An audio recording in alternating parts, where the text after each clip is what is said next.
Oikein hyvää päivää täältä Citrixiltä. Äänessä tänään täällä Ari Linikko ja mä toimin Field Sales Managerina täällä Citrixin Suomen päädyssä ja hoitelen täällä sitten erikokoisia asiakkaita. Ja tänään mä pääsen puhumaan teille näistä SD-WANin ratkaisuista, mitä me Citrixillä sitten asiakkaalle tarjotaan. Tänään olisi tarkoitus olla niin, että ei keskitytä niinkään tuonne syvällisiin teknologisiin saloihin, vaan mennään sieltä ylätasoa pitkin niin, että mietitään sitä, että mikä se SD-WAN oikeasti on, jos siellä on kuulijoita, ketkä ei ole sitä koskaan kuullutkaan tai terminologia on tuttu, mutta ei tiedä mitä sillä tehdään, miten ne eri ratkaisut eroavat toisistaan, niin käydään niitä vähän läpi ja mietitään sitä kaupallista puolta siinä, että minkä takia tämmöisiä asioita kannattaa yleensä sitten lähteä miettimään, missä kohtaa. Tässä oikeastaan simppelinä tämmöinen johdanto ensimmäisen slaidin osalta. Agenda vähän syvällisemmin meillä. Tämä tulee englannin kielellä, tuohon siitä ei kannata välittää, mutta mä yritän parhaan kykyni mukaan sitä teille sitten suomentaa. Ja ensimmäisenä katsotaan vähän niin kuin kokonaistilannekuvaa, että miltä se näyttää yleensä yrityksissä, että kun siellä luodaan erilaisia visioita ja strategioita, millä tavalla eri asiat liittyvät ja kannattaa ottaa huomioon sitten näitä asioita toteutettaessa. Tämä on supertärkeä asia. Sitten tietenkin nämä haasteet, mitä nyt on tullut viime aikoina, kun on meillä ollut covidia ja on erilaisilla paikoilla sitten ympäri maailman ollut muitakin luonnonmullistuksia, niin siellä on jouduttu kotikonttoreihin siirtymään, olla siellä tietyn aikaa, niin mitä haasteita ja muita asioita se on sitten aiheuttanut, miten niitä voidaan tulevaisuudessa taklaa yhä paremmin, jos mietitään tätä connectivity, eli sitä yhteyspuolta. Ja sitten 365 tietenkin tärkeänä siellä, kun nyt Teamsiakin paljon käytetään, niin kuinka saadaan sitten Teamsista paljon laadukkaammin asioita irti ja minkälaisia asioita Microsoft on siellä sitten huomannut haasteina, että mitkä asiat kannattaa sitten huolehtia, että on kunnossa. Sitten katsotaan vähän tämän päivän verkkoa, minkälainen se tämän päivän SD-WAN eli Software Defined Network sitten pitäisi olla, miten se eroaa siitä perinteisestä mallista ja sitten se, että minkä takia se eroaa siitä. Mitkä ne syyseikat siellä sitten on, että millä tavoin ja miksi kannattaa asioita tehdä. Pakkohan niitä ei ole tehdä, mutta jos kokee poltteen rinnassa, että nuo asiat halutaan tehdä itse tai halutaan saada tietoa tietyistä asioista, niin silloin supertärkeää kuunnella ja katsoa tämä esitys. Sitten tietenkin käydään Microsoftin ja Citrixin yhteistyötä vähän läpi. Se on paljon muutakin kuin pelkästään VDI:tä, Azurea ja muuta kapasiteettipalvelua. Siihen liittyy yhteydet erittäin suurelta osin, kun mennään eritoten näihin globaaleihin keisseihin ja tulee mantereen välisiä yhteyksiä. Miten saadaan latenssia pienemmäksi, miten saadaan toimintavarmuutta ja sitä loppukäyttäjäkokemusta parannettua. Sitten muutama referenssi tuohon loppuun vielä. Katsotaan siinä yhdessä läpi. Siinä oikeastaan simppeli aloitus. Lähdetään juokseen eteenpäin, niin katsotaan miltä tämä rupeaa näyttämään. Strategia. Se on yleensä yrityksissä supertärkeä asia siellä, kun tehdään asioita. Siellä on jonkunnäköinen visio, siellä on sitten yleensä strategia, millä tavoin sitä visioa lähdetään toteuttamaan, miten ne tavoitteet saavutetaan. Ja nyt kun me mietitään teknologiselta puolelta, IT:tä yleensä kiinnostaa enemmänkin se tekniikka siellä, ja IT:tä voisi yleensä kiinnostaa myös se, että miten ne voi tukea sitä liiketoimintaa paremmin, jotta liiketoiminta saavuttaa ne tavoitteet, mitkä heille on annettu tai määritetty.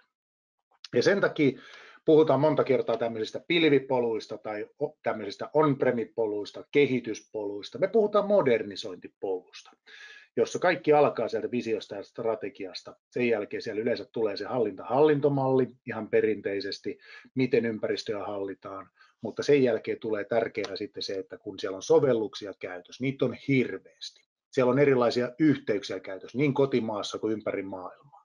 Millä tavoin ne on rakennettu, mitä siellä käytetään, millä tavoin niitä käytetään, miten ne riippuu toisista, eli puhutaan näistä riippuvuuksista näiden sovellusten välillä sekä sitten yhteyksien välillä. Sen takia siellä on sitten aina mukana tämä kategorisointi, jotka sitten perustuu tämmöiseen erilaiseen luokitteluun siellä, mihin niitä sovelluksia riippuvuuksien perusteella sitten laitetaan. Toisia ruvetaan yleensä siellä siirtämään sitten sinne eteenpäin haluttuun kohteeseen, on se sitten siellä on-premi-puolen konesalissa, palveluntarjoajan konesalissa, on se sitten pilvessä tai missä hyvänsä, mutta se määräytyy sen mukaan, että voiko sen sinne heittää suoraan, pitääkö sille tehdä jotain muutoksia, uudelleen arkkitehturointeja, pitääkö se räjäyttää auki ja sitten rakentaa kokonaan uudestaan, jollakin tavoilla kapsuloida, vai jätetäänkö se ennalleen ja ajetaan se sieltä on-premistä ja puhutaan niin sanotusti hybridin mallista. Tietenkin sitten viimeisenä on sitten aina se korvataan jollakin se kyseinen sovellus toisella tavalla toimia. Se voi olla esimerkiksi SaaS-malli. Mutta käytännössä katsoen, mitä siinä tapahtuu, niin on se, että siellä tulee se foundation-vaihe ja transition-vaihe, jolloin se päätyy jonnekin se sovellus. Se voi tulla uutena sisälle, jolloin se päätyy haluttuun paikkaan. Se voi olla olemassa oleva, jolloin se siirretään johonkin paikkaan, tai se jää sinne ennalleen. Tämä on niin kuin peruspolku. Sen jälkeen, kun ne sovellukset pyörii jossain, niin niihin pitää päästä kiinni. Tämä connectivity, tämä on supertärkeä asia, mikä lähes poikkeuksetta unohtuu, kun yritys ja tietohallinto määrittää sitä strategiaa, mitä ollaan tekemässä, miten me tuonne tavoitteisiin tullaan pääsemään. Niin unohtuu se, että mietitään sovelluksia, mietitään niitä pilvialustoja, mietitään kaikenlaisia alustoja siellä ja servereitä, mutta sitten unohtuu se perinteinen connectivity. Kuinka niitä sovelluksia pääsee käyttämään? Onko ne priorisoitu siellä? Onko siellä MPLS-liittymässä joku kossi päällä? Onko se riittävää, että se viedään siellä omaa kaistaa pitkin, toisella pyörii perusdata? Halutaanko näkyvyyttä sinne dataan ja liikenteeseen? Mitä palveluita siellä verkossa pyörii? Miten load balansointi on tehty? Miten sitä katsotaan, että tämä application delivery, miten se toimii? Miten sitä hallitaan? Ja sitten quality of experience, miten ne toimii ne yhteydet, palvelut siellä verkossa. Supertärkeitä asioita, unohtuu monta kertaa. Ja kun näitä asioita lähdetään miettimään, tulee tietenkin analytiikkaa, tulee Virtual Labsin desktopia, näitä tietenkin mietitään, mitä ollaan nyt tehty perinteisillä työasemilla, mennäänkö team-klientteihin, siirrytäänkö eteenpäin, ruvetaanko käyttämään virtuaalisia työpöytiä, tehdäänkö sovellusten virtualisointia, nämä tulee ihan automaattisesti siellä mukana, mutta se connectivity taas on erittäin tärkeä asia, koska se mahdollistaa niiden palveluiden käytön. Sitten tulee tietenkin digitaalinen tämä platformipuoli, jossa ruvetaan miettimään, että millä tavoin ne eri profiilin työntekijät käyttää niitä palveluita. Minkälaisia sovelluksia niillä on siellä käytössä, mitä ja mistä niiden pitää päästä käyttämään niitä ja millä laitteilla. Supertärkeitä asioita miettiä siltä puolelta, että vaikka niillä olisi kuinka hienot laitteet, kuinka hienot sovellukset, voi olla jopa työtilakin tosi hyvä, mutta onko se etätyötila, tämmöinen remote-saitti, mikä se on sitten, onko se haarakonttori jossain, onko sinne ne yhteydet tehty oikealla tavalla, onko näkyvyys, että tiedetään, että se yhteys toimii kanssa sinne haluttuun sijaintiin saakka, onko se rakennettu oikein. Sinne pitää saada se näkyvyys. Sen takia ensimmäisessä vaiheessa, kun tehdään määrityksiä, tehdään discovery, katsotaan mitä löytyy, mitä tällä nykyisellä infralla voidaan tehdä, mikä pitää muuttua, supertärkeä asia, miettiä sitä digital platformia, modernisointipolun keskiössä, sitä connectivitya, analytiikkaa, ja siellä tulee sitten mukana nämä muut palvelut. Sitten me päästään siitä sinne toiseen vaiheeseen, eli ruvetaan tekemään assessia, jolloin taas siitä siirrytään designin vaiheeseen, deploy, ja loppujen lopuksi on siellä manage-palvelun keskiössä, josta joku huolehtii niitä, te itse tai se seuraava, eli partneri, tai parhaimmassa kädessä siellä on sitten vaikka itse valmistaja huolehtimassa Citrix-palveluista, Citrix-ympäristöistä, tai sitten joku Managed Cloud-kumppani, joka huolehtii ja hoitaa niitä itse cloud-palveluita. Mutta tässä on 5 vaihetta, jotka ensimmäisessä vaiheessa supertärkeä asia lähteä katsomaan, että se connectivity-puoli on kunnossa. Tänään mennään siihen. Hyvä. Mitä se tarkoittaa siellä silloin, että kun ne covidit tuli päälle, connectivity petti, toisissa paikoissa toimi, toiset juoksi, laitteli VPN kuntoon, haettiin 4G-liittymiä, joku haki ehkä 5G-liittymää.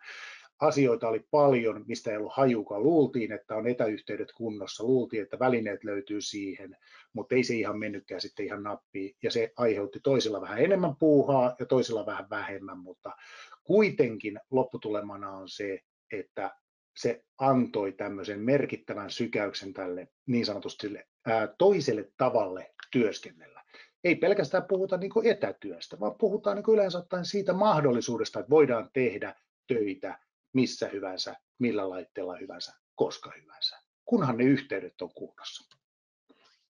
Minkälaisia asioita siellä sitten nostettiin niin kuin tavoitteisiin, millä tavalla niiden asioiden pitää toimia, niin tietoturva, supertärkeä asia, käyttökokemukset oli todella tärkeitä, ja se pitää olla se nopeus. Siinä pitää olla se, niin kuin se nopeus, luotettavuus, laadun tasaisuus siinä, että kun tulee se tilanne, että käytetään maanantaina tiettyä palvelua konttorilta, maanantai-iltana tulee joku tilanne, poikkeustilanne, olkoon vaikka eristäytyminen covidin tai muun takia, pitää olla tiistaina aivan muualla töissä, yhteyksien pitää toimia, sovellusten pitää toimia ja samalla tietohallinnon paikasta riippumatta pitäisi päästä kuitenkin katsoa vielä se, että ne palvelut siellä verkossa, miten se verkko ja ne palvelut toimii sekä sitten vielä, että se käyttäjän käyttökokemus on toisessa päässä kunnossa.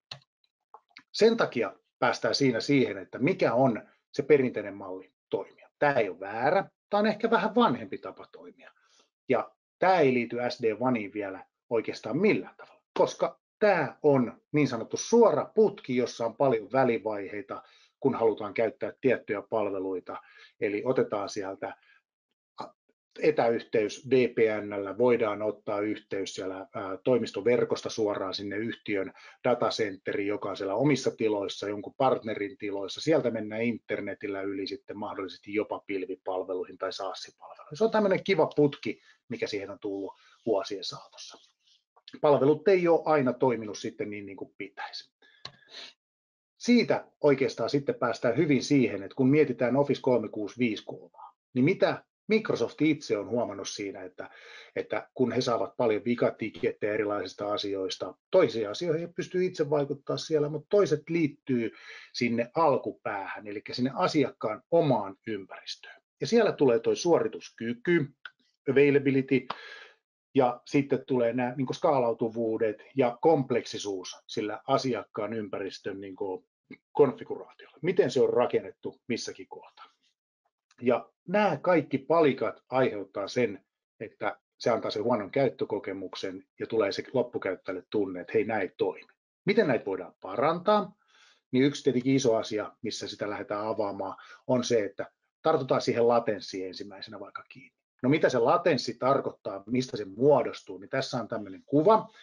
Grafiikalta ei ehkä ihan täydellinen screenshottina, otin sen tuohon näyttämään sen, että siellä on olemassa näitä erilaisia vaiheita. Nyt jos mietitään, että kun halutaan käyttää palvelua, niin siellä on last milea, middle milea, on first mile, jossa tulee jokaisesta pysähdyksestä, reitin käännöksestä, tulee pikkusen latenssia siihen käytettävyyteen, joka taas aiheuttaa sen, että Teams ei välttämättä toimi oikein. Joku lataus kestää, kun halutaan ladata ja käyttää onlineina vaikka Exceliä, PowerPointia, mitä hyvänsä, tämmöisiä palveluita, niin jokainen tämmöinen mutka aiheuttaa siinä sitä hitautta, joka taas näkyy loppukäyttäjänä siinä, että se rupeaa nykimään se puhe, kuva voi pikselöityä. Siellä tapahtuu erilaisia aiheita niin, että se ei ole semmoinen sujuva, smooth tämä kyseinen esitys tai kokous, mikä sillä halutaan pitää.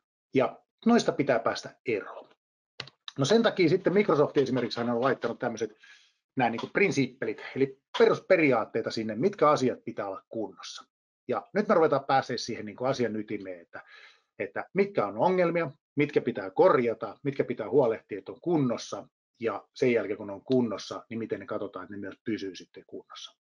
Ja isoja remppoja ei ole kyseessä, vaan pointti on enemmänkin siinä, että huolehditaan siitä, että se saadaan optimoitua se 365 liikenne. Nyt jos mietitään niitä 365 palveluita, niin sehän pitää optimoida. Siellä on paljon muutakin kuin vaan O365. Se ei ole yksi sovellus, se ei ole yksi tämmöinen käyttäjä käyttämässä jotain tiettyä Exceliä, vaan se on palvelukokonaisuus siellä. Siellä pitää pystyä optimoimaan se liikenne kaikkien 365 liitettyjen palveluiden osalta, mitkä siellä verkossa liikkuu. Sitten tietenkin latenssia pitää katsoa, siellä on erilaisia muita asioita, kuten esimerkiksi nämä SaaS-palvelut, mitä käytetään sitten. Siinä tietenkin tietoturva tulee sitten vielä mukana kanssa voimakkaasti. Hyvä. Miten ne palvelut lähdetään rakentamaan? Niin nyt tämä perinteinen verkko muutetaan hieman tämän päivän verkon tai yhteyksien näköiseksi, joka lähtee enemmänkin siitä, että kun aiemmin yhteydet tehtiin luotisuoraan useiden mutkien kautta noihin palveluihin, niin tässä otetaan ne yhteydet suoraan sieltä branchilta, on se sitten pääkonttori, haarakonttori, kotitoimisto, miten hyvänsä, otetaan ne suoraan sieltä palveluista, missä ne ikinä sijaitseekaan. On se konesalista, mistä niitä halutaan käyttää, on se sitten siellä julkisesta pilvestä tai sieltä SaaS-ympäristöstä. Ja tuolla löytyy rajapinnat suoraan, miten se saadaan toteutettua. Ja jos ei edes haluta viedä mitään laitteita tuonne toimistolle, niin näähän pystyy ottaa myös suoraan virtuaalisesti käyttöön tuolta julkisesta pilvestä. Huomattavasti simppelimpi. No nyt kun me katsotaan sitä isoa putkea, että se näyttää tuolta, sinne menee 3 kappaletta periaatteessa tämmöisiä virtuaaliletkuja, jos näin sanotaan, yhteyksiä, siitä riippuen, minkälainen se asiakkaan infra on. Onko se on-premissa pilvessä vai käyttääkö se jotain SaaS-palvelua. Niin mitä siellä tapahtuu sisällä? Citrix erottuu muista tekijöistä siinä, että me nähdään tosi syvälle sinne liikenteeseen. Me ei nähdä, eikä halutakaan nähdä teidän dokumenttien sisältöä, mitä te kirjoittelette sinne, mitä siellä erilaisia asioita, yrityssalaisuuksia piilee, mutta me tullaan sillä sovellustasolla siihen kyytiin. Ja nyt jos me mietitään, että okei, no eikös nämä kaikki muutkin tee sitä, niin silloin me voidaan verrata näitä kahta kuvaa siinä, että miten muut näkee sen, ne näkee käytännössä katsoen 2 putkea siellä, jossa pyörii Office 365, siellä voi pyöriä jopa Facebook, mutta mitä siellä Office 365 sisällä pyörii? Siihen heillä ei ole näkyvyyttä, mutta näkyvyyden tuo taas Citrix SD-WAN, joka mahdollistaa sen, että pystytään rakentamaan yksi yhteys sinne esimerkiksi käyttäjältä tai käyttäjän pääkonttorilta sinne haluttuun lokaation, on se on-premi tai vaikka julkipilvi, niin jopa yli 4500 erilaista sovellustason näkyvyyttä sinne. Nyt kun mietitään, että okei, no meillä on KOSSI käytössä, meillä on MPLS-liittymä käytössä, miten tämä eroaa siitä? Niin MPLS-liittymähän jakaa sen putken käytännössä katsoen yksinkertaistettuna 2, jossa toisella puolella kulkee esimerkiksi yleinen käytäntö, se data, kuten sanoin aiemmin, ja toisella puolella voice. Ja siinä on ne 2 putkea, miten se menee siellä. Ja näkyvyyttä ei sinne sen enempää sitten oikeastaan olekaan. Kun sinne päätyihin laitetaan Citrix SD-WAN, niin nähdään sovellustasolla, miten se liikenne toimii siellä putkessa, kuinka ne sovellukset toimii siellä, miten niillä kaista riittää, ja kun yrityksellä on business-kriittisiä sovelluksia, vaikka 10 kappaletta, mitkä pitää toimia vaikka ydinsodan aikana, tapahtui mitä hyvänsä, niin ne voidaan sovellustasolla priorisoida siellä toimimaan niin, että esimerkiksi Facebook-liikenne siirtyy sivuun ja se saa business-kriittisille sovelluksille tilaa antaa sitten siinä kohtaa. Ja näin ollen, kun sitä priorisointia siellä tehdään, niin voidaan aina varmistaa se, että mikä on liiketoiminnalle tärkeää liikennettä, niin se saa aina sitä kaistaa, kunhan vaan se putki on kunnossa sinne internettiin. Mitä se tarkoittaa käytännössä sinne internettiin meneminen? Niin siinähän on vaihtoehtoja hirveästi. Jokainen tietää, että siellä on MPLS-liittymä, on julkista ADSL-liittymää, on kaiken näköistä mahdollista, mitä operaattorit tarjoaa noita niin perus ADSL kuin sitten yritysliittymiäkin. Ja sitten tietenkin mobiileja ja satelliittikin löytyy sieltä vielä. Niin minkä tämä SD-WAN tässä tekee hienoksi on se, että kun siellä on pääyhteydet, siellä on yleensä joku varayhteys, siellä voi olla 4G-yhteyksiä, erilaisia satelliittiyhteyksiä, niin se hakee näiden koko ajan sitä parasta mahdollista kaistaa, kun se lähtee sieltä laitteelta tuolta vasemmalta, se menee tuonne internettiin, se voi jakaa paketteina sen liikenteen eri yhteyksille, ja se kokoaa siellä toisessa päässä sen taas hyvin yhteen. Tämä on tämmöinen poikkeuksellinen, millä varmistetaan se, että se oikeasti toimii se yhteys, riippumatta siitä, onko se pääyhteys täysin kunnossa vai onko siinä mahdollisesti jotain vikaa. Mitä se tarkoittaa siellä letkun sisällä? Se on sitten se seuraava vaihe. Tarkoittaa sitä, että jos ei SD-WANi ole käytössä siellä, tai on joku muunlainen niin sanottu SD-WANi terminologialla varustettu purnukka, niin se tarkoittaa sitä, että siellä kun kaistaa ruvetaan käyttämään, siellä voidaan jakaa sitä liikennettä vähän vastaavalla tavalla, mutta kun mietitään vaikka HDX-sessio siellä, niin jos siellä tulee vähän enempi tarve siihen kaistalle, niin se rupeaa puristaa ja kuristaa noita muita yhteyksiä siellä samalla tavalla. Ja mitä taas tekee sitten Citrix? Se tasaa sen liikenteen. Ja se huolehtii siitä, että se käyttökokemus niillä kaikilla priorisoiduilla yhteyksillä ja sovelluksilla on oikeasti hyvällä tasolla. Ja näin ollen se käyttäjä, se loppukäyttäjä, mikä palveluita käyttää, kokee sen erinomaisen käyttökokemuksen. Ja se on aina se tärkein.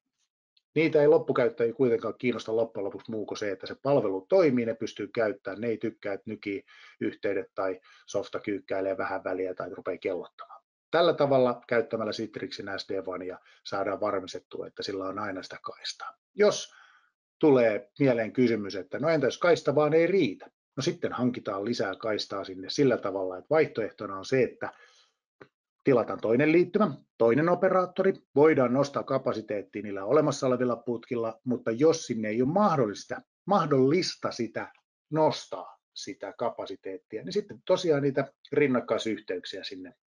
Ja tämä palvelu mahdollistaa sen aina sinne, vaikka käyttää näitä mobiiliyhteyksiä, käyttää vaikka satelliittiyhteyksiä, ja tällä tavalla saadaan sitten jaettua se liikenne eri kaistoille sen mukaisesti, minkä se kapasiteetti antaa myöten. Tämähän myös antaa sitten aivan loistavan mahdollisuuden siihen, että kun se äly on siirretty sinne SD-WANin päälle, eli ylimääräiselle kerrokselle kulkemaan se kaikki liikenne, se verkko, se äly, niin se alempi kerros, eli ne MPLS-liittymät tai 4G-liittymät, ADSL-liittymät, se antaa mahdollisuuden lähteä kilpailuttaa niitä vaikka kerran kuukaudessa, puolen vuoden välein tai kerran vuodessa, ilman että se tuottaa liiketoimintariskiä ja aiheuttaa suurta jumppaa siinä.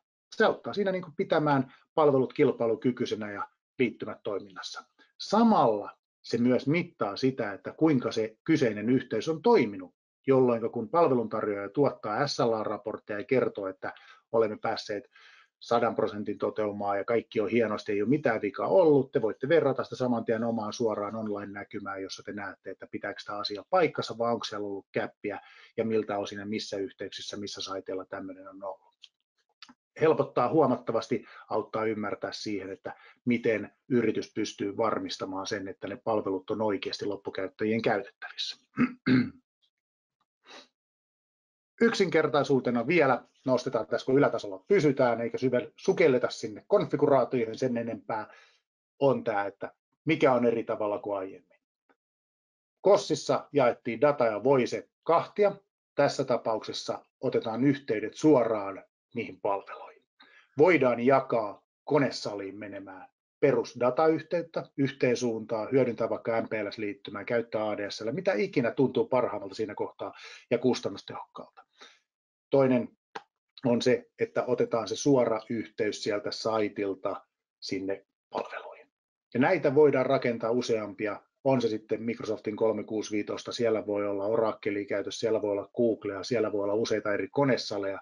Se ei ota kantaa siihen, missä ne sijaitsee, kun sen yhteyden saa niihin suoraan luotua. Tällä varmistetaan lyhin mahdollinen reitti niihin palveluihin. Ja taas päästään kiinni siihen, että saadaan se latenssi pois.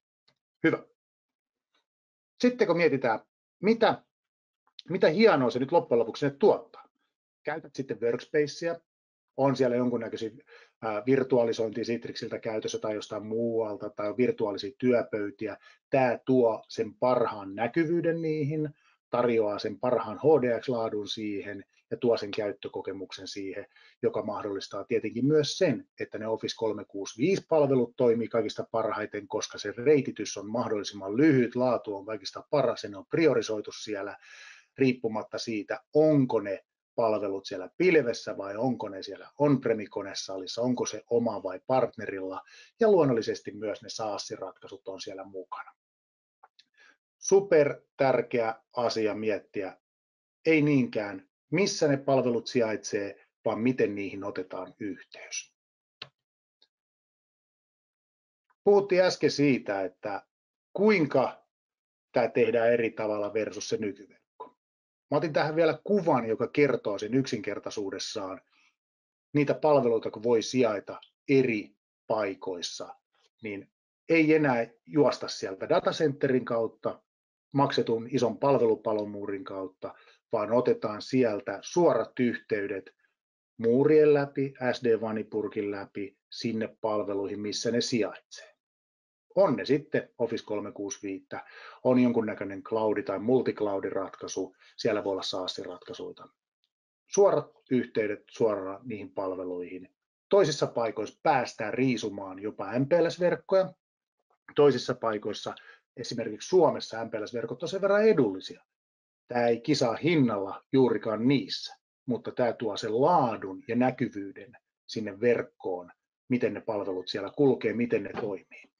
Kun mietitään globaaleja taloja, jos teillä on siellä esimerkiksi toimistoja ulkomailla, olkoon Lähi-Itä, Kiina, Intia, missä hyvänsä, siellä rupeaa MPLS-verkotus maksamaan, jos se pitää muodostaa yhteytenä sieltä suoraan vaikka Suomeen, se liittymä maksaa jo ihan eri rahaa, ja silloin business case miettii jo kustannustehokkaammin toteutettavana julkisen internetin yli, mutta SD-WANilla se rupeaa kantamaan. Ja tämä on yksi erittäin hyvä, missä yritys voi hankkia kustannussäästöä, nostaa tietoturvaa ja parantaa merkittävästi verkkopalveluiden laatua.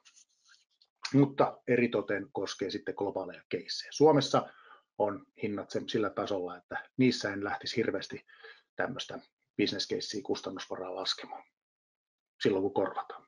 Hyvä. Seuraavana tämmöinen, mitä siellä tapahtuu siellä putkessa.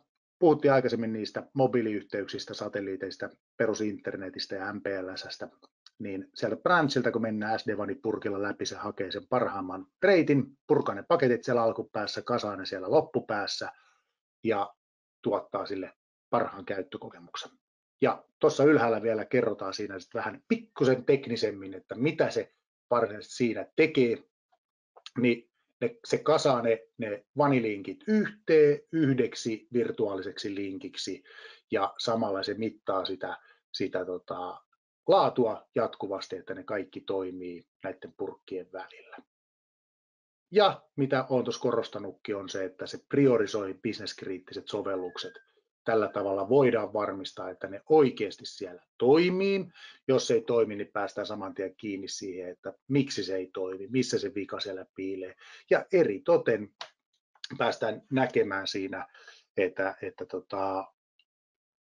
minkälaisessa yhteydessä, onko se MPLS-puolella vai ADS-liittymällä vai siellä mobiilipuolella se vika. Ja paketit puretaan, jaetaan, kasataan. Se tekee sen hienosti. Sitten kun mietitään Microsoftia vähän vielä lisää. Sieltä on julkistettu meidän laaja yhteistyö maailmanlaajuisesti, että Microsoft suosittelee muun muassa Citrixia platformina palveluille ja sehän on hieno asia, mutta Microsoftin kanssa Citrix tekee paljon muutakin, joista kaksi skenaarioa mä näytän tässä seuraavaksi, joista toinen on tämmöinen perinteinen tämä Azure Virtual WAN, jossa alkuun käytetään Express-ruuttia, liikennöidään esimerkiksi Jenkkilän ja Euroopan välillä. Niiden avulla tuonne Azureen, kun taas sitten lähdetään siihen laittamaan sitten SD-WANia mukaan, jolloin me saadaan rakennettua siihen hyvinkin vikasietoinen ja vähän latenssinen tai tämmöinen niin kuin minimoiden sitä latenssia, tämmöinen yhteys erilaisten mannerten välisten yhteyksien päälle. Ja tässä on vaihtoehto 1. Mun ehdoton suosikki on seuraava, jossa on, kun puhutaan vaikka suomalaisista yhtiöistä, jotka toimii Kiina, Shanghai, missä Australiassa, Jenkkilässä, mutta haluavat ja käyttävätkin esimerkiksi Azurea paljon, niin yksi tämmöinen tapa on lähteä miettimään sitä olemassa olevan ympäristön tai yhteyden muuttamista, joka yleensä on MPLS-liittymä. Siellä voi olla MPLS-liittymä, parhaimmillaan siellä voi olla jopa ihan jonkunnäköinen VPN-piritys siinä välissä, niin lähtee hyödyntämään siitä, että ottaa esimerkiksi tässä nyt on taas Jenkkilä ja Euroopan saitit. Siellä on Azure siinä keskellä. Niin hyödynnetään sen backbonea, Azuren backbonea siellä taustalla, mikä tarkoittaa silloin sitä, että ei tulla ulos tuonne pyörimään esimerkiksi perusliikenteeseen ollenkaan, vaan sieltä kun Euroopasta otetaan yhteys sinne, mennään lähimpään Azureen sisälle, tehdään se liikennöinti siellä Azuren sisällä ja pullahdetaan ulos sitten siellä Jenkkilän päässä. Sama toteutus voidaan rakentaa Kiinaan tai muihinkin lokaatioihin, riippuen siitä sitten, että missä se asiakkaan toimipaikka sijaitsee ja missä sitten on lähin asuren liityntäpiste.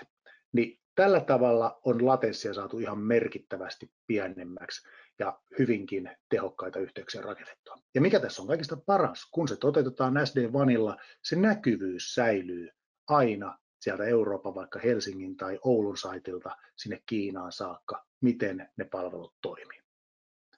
Jolloin pystytään myöskin katsomaan, jos siellä on viritelty vaikka 10 tai 100 toimipisteen verkotus MPLS:n päälle globaalisti, niin voidaan lähteä siitä hyvinkin katsomaan, että miten ne toimii tällä hetkellä, tarviiko palveluita kilpailuttaa, onko verkkokapasiteetti täyttynyt, minkä verran, operaattorit tuottaa raporttia, esimerkiksi jos kapasiteetti on 100 ja siitä on käytetty 40%, niin tämmöinen perinteinen malli on siinä, että operaattori sanoo, kun kilpailutus tulee, että me emme valitettavasti voi antaa alennusta, mutta nostamme kapasiteettia. Vuosien saatossa se on mennyt niin, että todellinen käyttöaste on sitten enää 40%, vaikka siellä olisi 60% vielä lisää kaistaa tyhjää.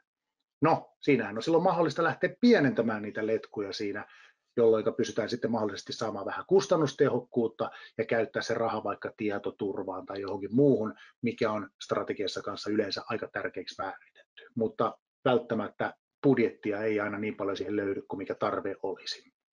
Auttaa hahmottamaan kokonaisuutta ja auttaa helpottamaan sitä, että maksetaan oikeasti vaan siitä, mitä oikeasti käytetään. Super tärkeä asia. Ei välttämättä IT:lle niin tärkeä, mutta kun mietitään kustannuspuolta, miten perustellaan asioita, niin tämä tuo lisää lihaa luiden ympärille. Super tärkeä.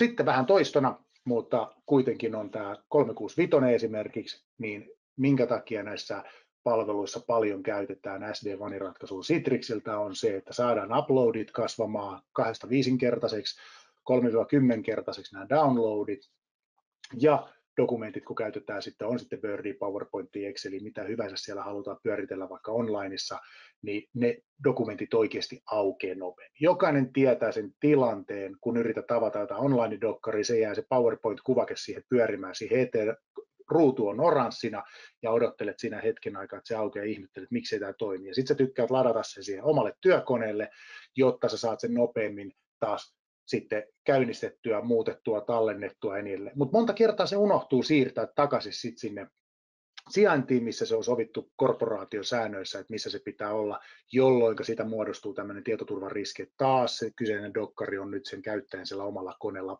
Varmuuskopiota välttämättä ei edes löydy. No, tästä ongelmasta pääsee VDI:llä ja monella muullakin eroa, mutta jos ei halua niitä lähteä niin miettimään tässä kohtaa, niin periaatteessa SD-WAN tuo siihen jo heti tehokkuutta lisää, että sä pystyt käyttämään niitä dokkareita kuin ne olisi sinun koneella. Super tärkeä asia sekin. Ja sitten kun käytetään Teamsia, tietenkin siellä on esimerkiksi nämä kokoukset. Skype-logokin on tuossa mukana, mutta sanoisin, että varmaan eritoten täällä Euroopan alueella niin toi Skype rupeaa olemaan vähän mennen talven lumia, että enemmänkin puhutaan Teamsista, mutta se laatu, sillä puhelun laadulla, nykiikö se kuva, jumittaako se, kuuluuko se ääni vai häviikö se, rutiseeko se, rähiseekö se, niin tuolla saadaan rakennettua sen niin, että kun on esimerkiksi toimitusjohtajan katsaus kvartaaleittain, puolivuosittain, kerran vuodessa, ja toimitusjohtaja haluaa pitää tiedotustilaisuuden tai muu vastaava isompi johtaja, niin sieltä voidaan katsoa esimerkiksi IT-osasto ilman, että lähettelee tikettejä operaattorille ja varautuu siihen, kun ydinsotaa konsonaan, niin pystyy ottamaan portaalin käteen, laittamaan kaistaa Teamsille sen verran, että se kestää varmasti, sen seuraa sitä onlineina ja tarvittaessa, jos kaista rupeaa täyttymään, niin antaa sille lisää. Tällä tavalla pystytään varmistamaan se, että se toimitusjohtaja tai muu johtajan viesti sinne henkilöstölle saavuttaa kaikki laadukkaasti niin toimitusjohtajan kautta johtajan näkövinkkelistä kuin myös sen loppukäyttäjän kokemuksen vinkkelistä, kun se on selkeä se artikulointi, tulee sieltä hyvin, linja kantaa, sovellus toimii. Se on mukava käyttökokemus ja semmoista tiedotustilaisuutta mielellään kuuntelee. Sitten kun mennään siitä pykälä taas eteenpäin, tapahtuu tietenkin se, että joskus ne linjat vaan ei toimi. Niin sitten vaihtoehtona tässä kuvana otettu esille tämä ISP 1, 2, 3, 4, joka tarkoittaa yksinkertaisuudessaan tässä sitä, että mikäli sieltä lähtee se yhteys alta, niin se reitittää eri paikkoihin halutussa järjestyksessä halutulla tavalla sen yhteyden, jolloin taas jälleen kerran käyttökokemus saadaan varmistettua ilman, että se käyttäjä välttämättä edes huomaa, että siellä lähti nettiliittymä alta, kun se liikenne reitittyy automaattisesti varayhteyksille. Refejä. Niistä mä lupasin kertoa tähän loppuun. Ja tässä oikeastaan lyhyesti ytimekkäästi poimittu nyt ehkä tässä vähän tätä 365 kulmaa ajatellen, niin tämmöisiä referenssejä, mitkä liittyy tietenkin tähän SD-Vaniin, mutta siellä on sitten vähän muitakin palikoita voinut olla Citrix tarjoamasta mukana, niin kuin tässä Maluxin tapauksessa. Tämä oli erittäin mielenkiintoinen. En itse ollut siinä mukana, mutta tästä paljon puhuttu niin asiakkaan päädystä kuin tuolla muissakin tapahtumissa, ja Maluxihan heillä oli ongelmia just vastaavalla äsken kuvatuilla tavoilla palveluissa, jotka nyki ja se selvisi siinä sitten aika nopeasti, että siinä oli sitten latessin kanssa vähän haasteita, ja ottamalla SD-Vanit siellä käyttöön, niin se saatiin pienennettyä niin paljon, niin kuin tuossakin nähdään, että palvelut toimii tällä hetkellä poikkeuksellisen moitteetta. Erittäin hyvin. Siellä ei ole minkäännäköistä murhetta, asiakas on todella tyytyväinen esimerkiksi tämän 365 osalta. Muutkin palvelut tietenkin siellä toimii, mutta tämä haluttiin eritoten nostaa siihen, koska tässä oli eniten murheita. Ja näistä saa sitten lisätietoa meiltäkin, tietenkin multa ja meidän Suomi-tiimiltä. Sieltä löytyy sitten rivi-ihmisiä, ja näistä kun on meihin päin yhteydessä, niin voidaan näitä käydä sitten tarkemmin läpi, että jos tunnette piston siellä syömessä, että meillä vastaavanlainen ongelma, miten noin se ratkaisi, me halutaan tietää lisää, niin ei muuta kuin yhteyttä meihin päin, niin mielellään niistä kerrotaan.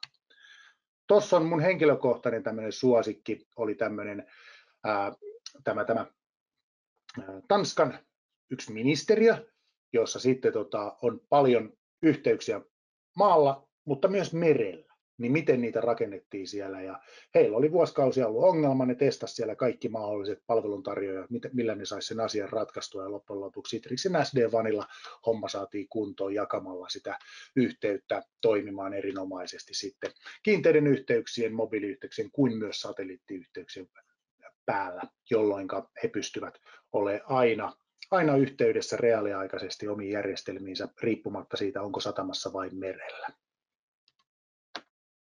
Tässä on sitten tämmöinen 3800 ja 100 saitin, 3800 työntekijää ja 100 saittia verkko, mikä siellä on tehty, ja siinä on ollut tämmöinen perinteinen kanssa MPL:ssä ja linkitys siellä päällä, ja laadun kanssa ollut merkittäviä ongelmia, ja pitänyt eritoten niin tehdä videoita, pitänyt hyödyntää niin dataa, striimata siellä, niin ei ole kapat riittänyt. Näin ollen niin näillä on pystynyt lähteä rakentamaan sitten SD-Vanilla pakettia toimimaan niin, että ollaan yksinkertaisesti perinteisellä perusominaisuuksella, mitä Citrix pitää sisällään, niin priorisoitu liikennettä ja saatu se toimimaan kokonaisuutena erinomaisesti. Ja sitten on yksinkertaisuudessaan tämä Virtual Apps ja Desktop käytettävyys, 110 branchia, 33 maata, haluttu siinä hyödyntää sitä, että ihmiset voi tehdä töitä missä hyvänsä, millä laitteella hyvänsä ja milloin hyvänsä, ja haasteena on siinä ollut se sitten tietenkin kustannukset, että kun ruvetaan järeitä MPLS-putkia laittaa 33 maahan, niin se rupeaa sitten maksamaan jo aika mansikoita, niin vaihtoehtona oli toteuttaa sen julkisen internetin yli ja lähteä siihen päälle rakentaa SD-Vani, niin tämä oli poikkeuksellisen kustannustehokas ratkaisu sitten asiakkaalle päin. Leasepläni lähti siihen. Niin. Sitten löytyy tämä kolokki. Tehokkuutta saatiin lisää sinne niin erittäin paljon siinä, että aiemmin asiakkaan sovellukset toimivat keskinkertaisesti, jos näin sanotaan, ja käytettävyys oli mitä oli, mutta SD-Vanilla kun se rakennettiin, niin saatiin sitten tehokkuutta lisättyä sinne, ja näin ollen myös työntekijät saavat paljon asioita tehtyä nopeammin, jolloin siihen odotteluun ei mennyt enää aikaa, ja se saatiin sillä tavoin siitä sitten business-keissikin laskettua. Erittäin mielenkiintoinen keissi.